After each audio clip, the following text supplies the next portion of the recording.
Assalamualaikum warahmatullahi wabarakatuh. Halo anak-anak sekalian, semoga Allah senantiasa menjaga kita dari berbagai penyakit, terutama wabah yang sedang melanda. Jangan lupa terus jaga protokol kesehatan, sering memakai masker, dan juga sering mencuci tangan, dan selalu menjaga jarak. Baik anak-anak sekalian, kita akan melanjutkan pelajaran ke Muhammadiyahan kelas 5.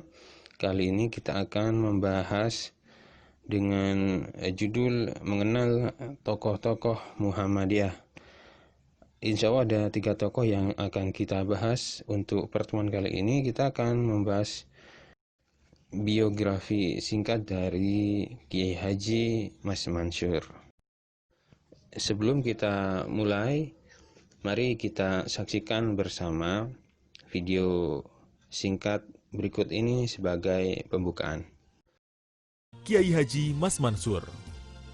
Kiai Haji Mas Mansur lahir di Surabaya tanggal 25 Juni 1896. Merupakan aktivis Muhammadiyah, pejuang politik nasional, dan tokoh penting pergerakan Islam. Pada Kongres Muhammadiyah tahun 1937, ia terpilih menjadi ketua pengurus besar Muhammadiyah. Ia adalah seorang kosmopolit Islam, sebab ia bukan saja melibatkan diri dengan pergaulan di Hindia Belanda, melainkan juga hingga Timur Tengah. Sepanjang hayatnya, Kiai Haji Mas Mansur terlibat dengan pendirian dan inisiasi pergerakan Islam. Bersama Kiai Haji Ahmad Dahlan dan Kiai Haji Wahab Hasbullah, ia mendirikan Majelis Islam A'la Indonesia atau MIAI. Pada tahun 1938, mendirikan Partai Islam Indonesia. Di tahun 1938 hingga 1942. Pada masa kependudukan Jepang bersama Muhammad Hatta, Soekarno, dan Ki Hajar Dewantara, Kiai Haji Mas Mansur memimpin Putra atau Pusat Tenaga Rakyat. Pemerintah Indonesia pada tahun 1964 memberi penghormatan yang tinggi atas jasa-jasanya memajukan bangsa dengan gelar pahlawan nasional. Itulah video singkat dari Kiai Haji Mas Mansur. Semoga bisa memberikan gambaran untuk pembelajaran kali ini. Baik, kita masuk ke pembahasan dari biografi Kiai Haji Mas Mansur. Beliau pada tahun 1906, saat berusia 10 tahun, beliau mondok di Pondok Pesantren Demangan, Bangkalan. Jadi beliau sempat mondok di depan sekolah kita. Kurang lebih 2 tahun karena Kiai Khalil waktu itu wafat, sehingga kemudian beliau kembali ke Surabaya. Selanjutnya Mas Mansur pergi ke Mesir untuk belajar di perguruan tinggi atau Universitas Al-Azhar, dan beliau belajar pada Syekh Ahmad Maskawi. Meski tanpa persetujuan orang tua beliau, namun beliau tetap berangkat ke Mesir karena sangat-sangat ingin menuntut ilmu. Baik, berikutnya, sebelum kembali ke tanah air, beliau pada tahun 1915 beliau singgah di Mekah selama 1 tahun. Beliau juga belajar di Mekah selama 1 tahun. Kemudian setelah itu beliau kembali ke tanah air. Di tanah air beliau menikah dengan Siti Zakijah, putri dari Haji Arif, dan juga beliau menikah dengan Halimah. Di tanah air di Indonesia beliau dipercaya sebagai penasehat pengurus besar SI atau Syarikat Islam. Pemikiran pembaruan beliau dituangkan di media massa, dan majalah yang pertama kali diterbitkan bernama Suara Santri. Nah, itu di layar ejaannya ejaan lama ya, dan bacanya Suara Santri, bukan Suara Santri ya. jadi O dan E itu dibaca U.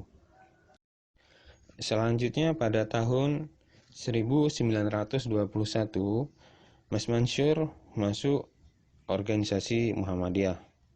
Beliau masuk ke organisasi Muhammadiyah dan menjabat di pimpinan, dari pimpinan yang rendah hingga beliau menjadi pengurus besar di Muhammadiyah.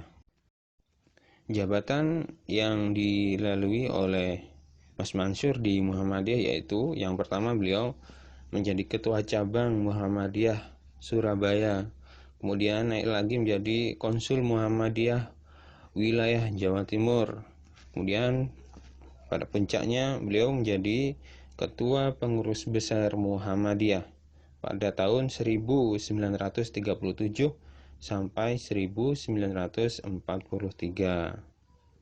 Beliau ditunjuk menjadi ketua pengurus besar Muhammadiyah pada Kongres Muhammadiyah yang ke-26 di Yogyakarta pada bulan Oktober tahun 1937. Kemudian sikap yang perlu ditiru dari beliau atau perlu diteladani ialah beliau disiplin dalam berorganisasi karena beliau melaksanakan sidang-sidang tepat pada waktunya. Kepemimpinan beliau di Muhammadiyah melahirkan kebijakan baru yang disebut dengan langkah Muhammadiyah atau juga disebut dengan 12 langkah Muhammadiyah, yaitu pada tahun 1938 sampai 1949. Singkat cerita, ketika pecah perang kemerdekaan, beliau meskipun dalam keadaan sakit, beliau tetap berjuang memberikan semangat pada barisan pemuda untuk tetap melawan tentara Belanda atau tentara Nika. Akhirnya beliau ditangkap oleh tentara Belanda dan dipenjara di Kalisosok di Surabaya. Beliau, Mas Mansur, meninggal di penjara pada tanggal 25 April 1946 dan dimakamkan di Gipo, Surabaya. Itulah anak-anak sekalian, biografi singkat dari Kiai Haji Mas Mansur. Semoga kita bisa meniru perjuangan beliau yang gigih dalam menuntut ilmu, kemudian yang cinta tanah air, berjuang untuk negeri sampai pada titik darah penghabisan. Dan kita bisa meniru beliau di saat pandemi ini dengan membantu pemerintah dengan tetap memakai masker, kemudian sering cuci tangan, dan selalu jaga jarak agar wabah bisa ditekan, jumlah kematian ataupun jumlah penularan menjadi sedikit. Baik, cukup sampai di sini anak-anakku sekalian. Semoga yang sedikit ini bermanfaat. Selanjutnya tugas untuk kalian ialah menulis kembali di buku tulis KMD sesuai slide di video ini tentang biografi Kiai Haji Mas Mansur tadi. Baik, insya Allah sudah jelas. Pak Hilmi akhiri. Mari kita tutup dengan doa kafaratul majelis. Subhanakallahumma wa bihamdika asyhadu an la ilaha illa anta astaghfiruka wa atubu ilaik. Wassalamualaikum warahmatullahi